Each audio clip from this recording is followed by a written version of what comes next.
Okay, so yun. Inyo, what's up mga kabagis? This is Jubilito TV Official at eto na naman po muli ang isang edisyon po ng ating reaction video mga kalingap at kabagis. Pero bago po natin simulan, shoutout po muna natin Kuya Val Santos Matubang, Ate Edna Vlogs at Kalingap Rab. Sa ating mga kalingap netizens at kalingap subscribers, mega love shoutout po sa inyong lahat. So ito na nga mga kalingap at kabagis, for today's reaction video, magawa lang po tayo ng reaction at muli po pagbibigay ng ating personal opinion regarding nga po dito sa kauna-unahan pagkatapos po ng sumabog na issue. Kauna-unahang live ni Rachel, mga kalingap at kabagis, Dahil alam naman po natin, itong mga nakaraang araw ay mas pinili, Mas pinili ni Rachel na mag-post na lang ng kanyang saloobin sa kanyang mga personal social media account, Yun po yung pinili niyang mode of ilabas yung kanyang nararamdaman, mga kalingap at kabagi, sa mga taong sumusuporta po sa kanya. At ito nga po, pagkatapos nga po ng ilang araw ay ito nga pong si Rachel ay nag-live na po sa kanyang official YouTube channel, mga kalingap at kabagis, na Rachel Morales Vlogs, na kung saan po ay kumbaga parang ang gusto niya pong iparating, sa mga viewers and supporters po ni Rachel ay more on positivity, di ba? More on positivity, and at the same time po ay acceptance, sa mga bagay-bagay na pinagdadaanan po ni Langga Rachel. Dahil nga po may isang commentator na nag-comment, at sinugundahan po ni Rachel Morales yung pong komentong iyon ng sumusuporta sa kanya. Sabi niya nga po, stay with the flow, di ba? At everything happens for a reason, mga kalingap at kabagis, Yun po yung mga ilan sa mga katagang binitawan ni Rachel, sa kanyang live streaming, Although medyo mapapansin natin na ay parang namumugtong pa rin po ang kanyang mga mata. Siguro po dahil pa rin po sa previous na nangyari po sa kanyang relationship, pero nakikinita naman po natin na si Rachel po ay pinipilit niya pong mag-move on at pinipilit pong buksan ang panibago pong chapter ng kanyang buhay, mga kalingap at kabagis, Yun naman po ang importante, di ba? Pag tayo po ay nadadapa, dapat ay matuto po tayong tumayo, at pagpagin yung duming kumapit, sa ating duhod, sanhi po ng ating pagkakadapa, Ayan po yung literal na kasabihan, mga kalingap at kabagis, ng mga matatanda na ay yung buhangin na dumikit, sa tuhod mo na nagkokos ng sakit, ay dapat pagpagin para mawala yun, mga kalingap at kabagis. Sana magets nyo po yung ibig ko pong sabihin, At nakakatuwa lamang po dahil ay sabi nga po ng mga iba ay mga nagsasabi sa comment section, mga kalingap at kabagis, na parang ay may mga nasasabi silang hindi maganda kay Rachel. Nandun na nga po yung issue, mga kalingap at kabagis, patungkol dyan sa misteryosong doktor na yan, na kung saan ay may pangalawang beses na pong nilinaw ni Daddy Donut yung usaping yan, mga kalingap at kabagis, at pawang wala pong katotohanan, at yung doktor na yan sa US ay isa pong supporters na babae.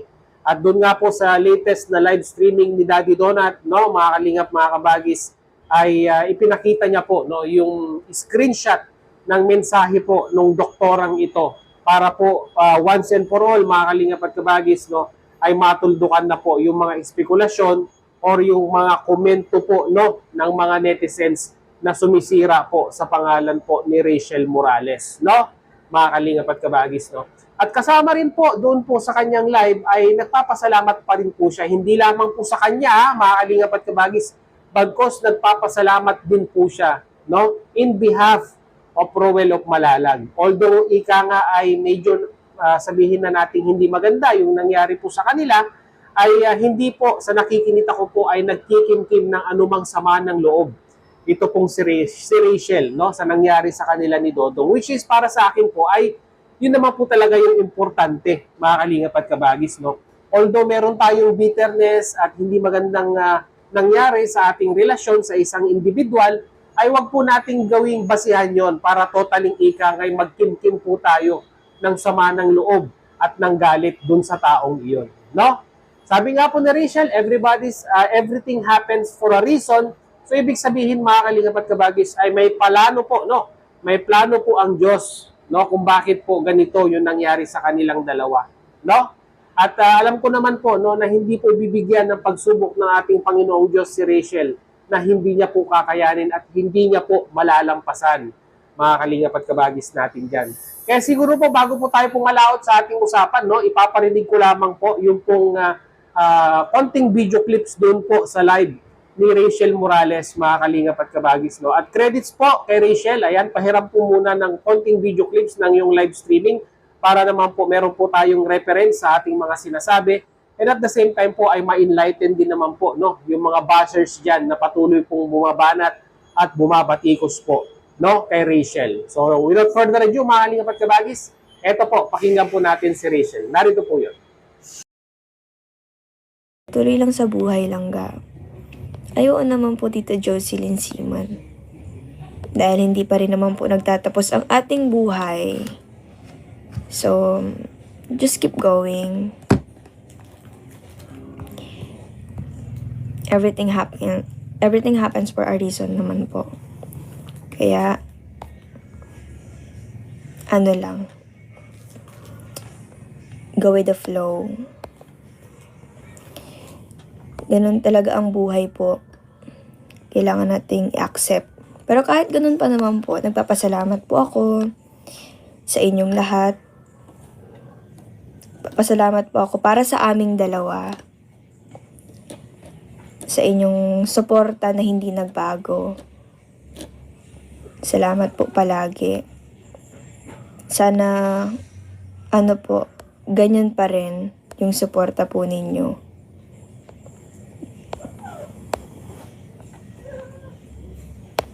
Sana hindi po kayo magsawa. So yan na nga no, mga kalingap at kabagis, no? Just keep on going, no? Everything happens for a reason. Go with the flow, no? Ayan po yung mga tatlong katagang binitawan po, no? Na talagang masasabi po nating nagmarka, no? Sa mga viewers po ni Rachel, doon po sa kanyang live streaming, mga kalingap at kabagis, no? Ika nga ay, sabi niya nga po, hindi pa naman po katapusan, no? Ng mundo para ika nga hindi na ipagpatuloy kung ano man yung buhay na meron po silang Rachel, mga kalingap at kabagis, no?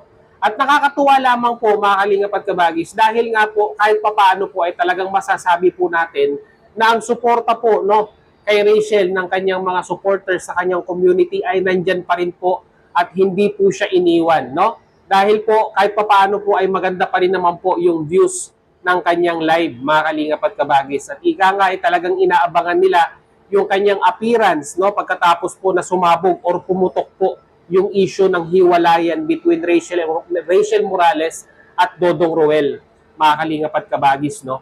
At sa mga nabanggit niya po sa kanyang live streaming ay ika nga ay hindi niya naman po parang tinatalikuran yung ika nga ay nakasanayan niya pong pagcha-charity, no? Sa abot po ng kanyang makakaya dahil po meron po siyang nabanggit dito na tuloy pa rin po no, yung kanyang papiding program sa mga piling eskwelahan na gusto niya pong tulungan, mga kalingap at kabagis, no? Hindi man ganun kagarbo, pero sabi nga po, ay marami pong mabubusog na kabataan dito po sa ginagawang papiding program ni Rachel Morales. So maganda lang po dito talaga, mga kalingap at kabagis, no?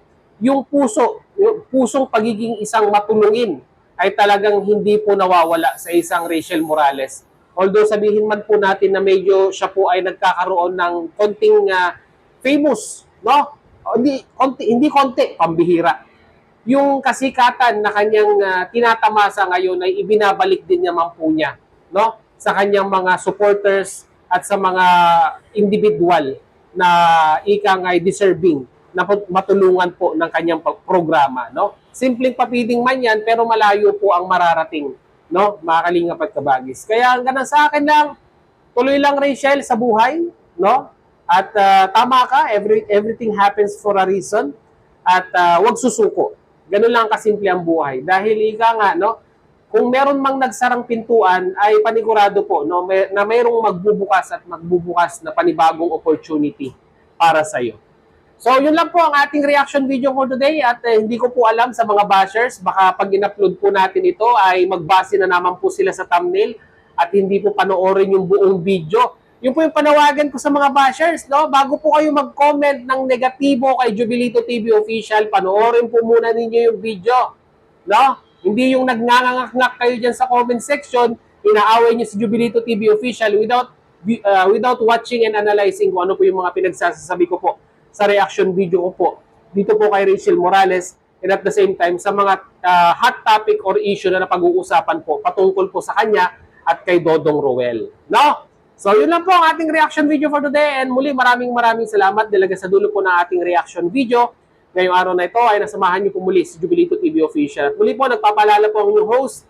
Sa mga hindi pa po nakasubscribe sa ating YouTube channel, subscribe niyo na po, Jubilito TV Official. At kung nagustuhan niyo po ang ating reaction video for today, mga kalingap at kabagis, paki-like and share na rin po. So yun, hanggang dito na lang. Once again, this is Jubilito TV Official, proud member po ng Team Koos at ng Team Bios ng Kalingap. As I always say, mga kalingap at kabagis, no? Peace, God first, God bless po.